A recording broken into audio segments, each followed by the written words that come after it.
Welcome back. April is Sexual Assault Awareness Month. So what do we look for signs that someone is being abused, and how do we stop it from happening in the first place? So join us now on our 702 Communications line, 702 Communications, keeping you connected.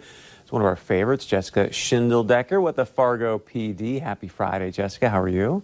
I'm doing well. Same to you. Happy Friday. I know, right?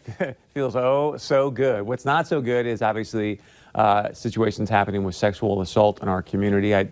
I don't know this, but I would guess it might be more prevalent than some of us think. So how prevalent is this, and what do we do about going to look for the signs?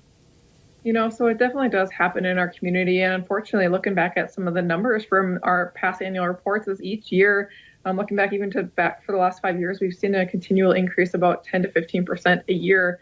Now, I'm hoping that, we all want to hope and wish that that's because there's less of it happening, but more reporting of it, because we're giving platforms for people. We're telling people that don't worry about the stigma about sexual assault, and it's not your fault. And we want to speak up for you. We want to be that person who can look into this investigate it for you, and bring it to the state's attorney's office to seek justification for you as a victim. So we're really hoping that what we're doing in schools and what we're doing in our community and the Rape and Abuse Crisis Center is making sure that victims know that it's not their fault, and that there is help out there, and that obviously there's a lot of emotional issues that will come afterwards, and sometimes that can be substance abuse and things like that, and there are resources in our community that are there for them. You guys are dealing with the victims on I would assume, somewhat daily basis. What is your coaching? Because it can be really, really difficult for victims to come forward. What would be your coaching or your thoughts for someone who's a victim but questioning, man, should I come forward? Should I say anything or not? Absolutely. We always want someone to come forward and seek help.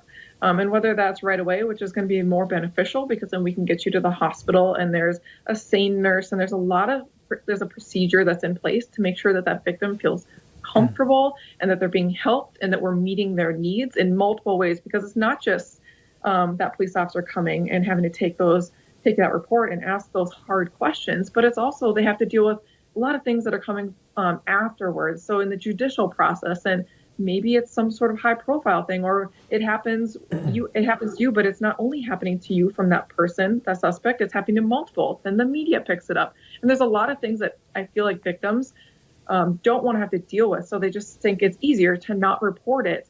And that maybe that's unfortunate, because then that person is allowing the other person to continue to get away with that and sometimes victimize further people. So I like to try to tell people to think about, it may be really hard for you, but we will do the best, and the resources in our community will do the best they can to make sure that you are being helped and you have resources, and that maybe you can be that person who can stop that other suspect, that person, from doing this to other people. Yeah, I can't imagine trying to come forward with that kind of information. The other side of it too, Jessica, if you don't mind, is that, so let's say you're a friend of a friend that's being abused, you know what's going on.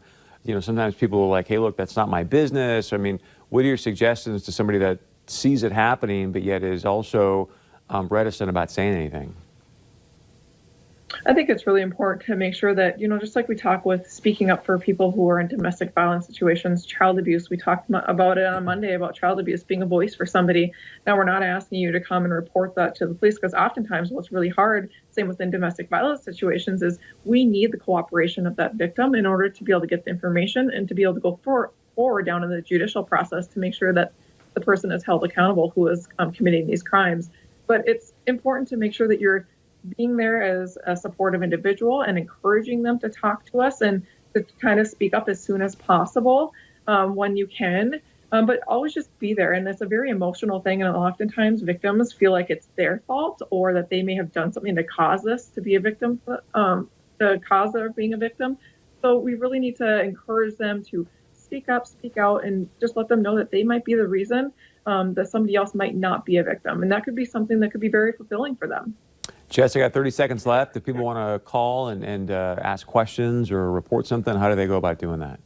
You can always call the non-emergency police number. And even if you want to start out at Rape and Abuse Crisis Center, they are a really great resource. Reach out to them. They can help you through the process. So if it already happened a while ago and you want to figure out where it's my first step, maybe start there. If it has just happened recently, go into your health provider, and they will help you start from there too as well. Jessica Schindeldecker, thank you so much for the insight. And again, happy Friday. We'll talk to you soon. Thank you. All right, thanks so much. Stick around. We got much more coming up right after this.